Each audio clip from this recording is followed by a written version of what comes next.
Hey everyone, Go Anime here. The saddest and most impactful death that we've seen since Whitebeard. In the last chapter, Odin explains that the meaning of opening Wano's country's borders. Odin tells the scabbards to somehow open Wano's borders so that a certain someone can come and liberate the world. It seems like he's talking about Joy Boy, i.e. Luffy, with him saying that Odin knows that Orochi will not let him live, so he uses his full might and pushes all the scabbards out there so that they can escape and open Wano's borders sometime in the future. Which, currently in the timeline, we're seeing how that's turning out. In the meantime, we find out that Kaido didn't cheat Odin in their fight, and he was extremely angered by the interference of the Korozumi.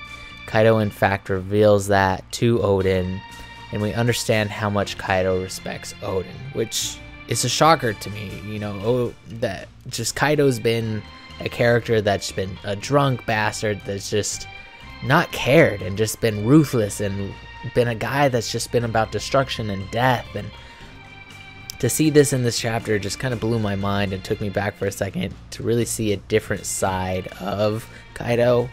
And you really get to take in a lot of information on these characters and their development in this series.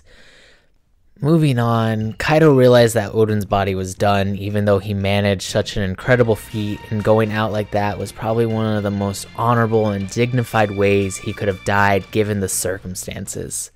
He knew Odin couldn't have given him another fight like that he had 3 days prior. Kaido even given Odin a chance to survive the boiling in the first place was an understanding between two warriors. Orochi would have never allowed such a thing, and it's crushing to see that. It's crushing to see the despise and the despicable person that Orochi really is, and he's the main antagonist that I kind of see in this arc.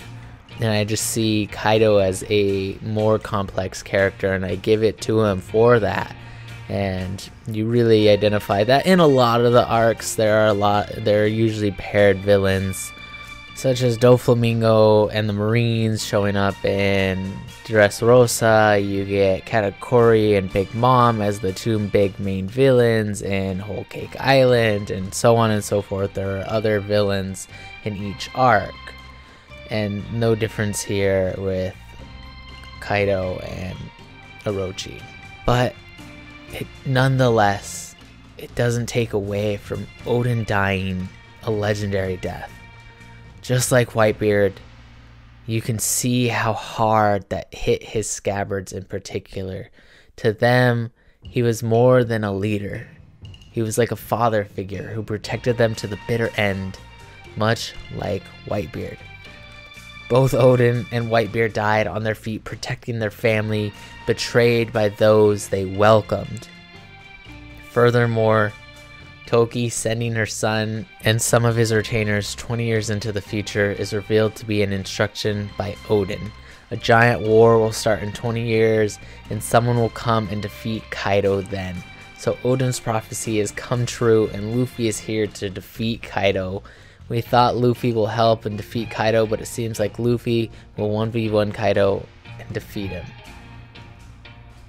Let me know what you guys think about that. Let me know what you guys thought about this chapter and how inspirational and how moving it was. I don't think I've felt these emotions since I've seen Whitebeard standing. And I just rewatched the Marineford arc. It's such a powerful statement in the words he says. And to see what Odin does, it really allows you to appreciate the Wano arc and what it has created.